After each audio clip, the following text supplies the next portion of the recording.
Because the Bodhisattva is somebody who takes all sentient beings very seriously.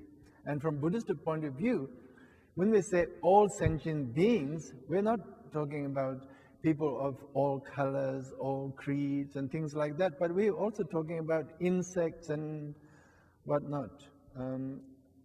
Whatnot includes rats, I suppose.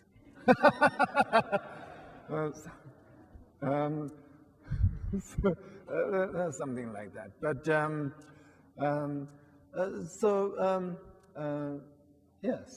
it is very important, and I think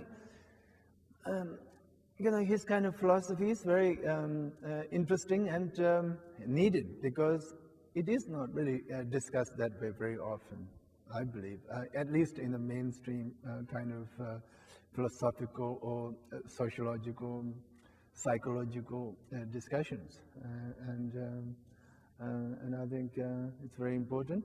Even in Buddhism, many modern Buddhists tend to think that being an individual is very important, because Buddha was an individual, even though because of postmodern influences, etc., that we've been talking about, they may be anti-heroes. So they don't think of the Buddha as a great hero or even a great teacher or something, but more like a spiritual friend, as Ken was saying.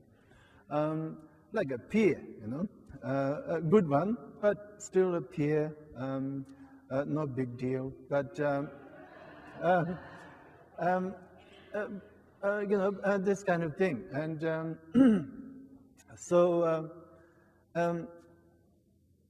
the idea is there, with the Bodhisattva path, that if we follow the Bodhisattva path, we'll become more of an individual, without trying to be an individual, without trying to shine oneself to be something great. It will come out automatically, because you will become Mahasattva. You see, the idea is, first you set out on the journey as an ordinary person, then you become a Bodhisattva, and later on you become Mahasattva. Maha means great, Sattva means being. So you become a great being,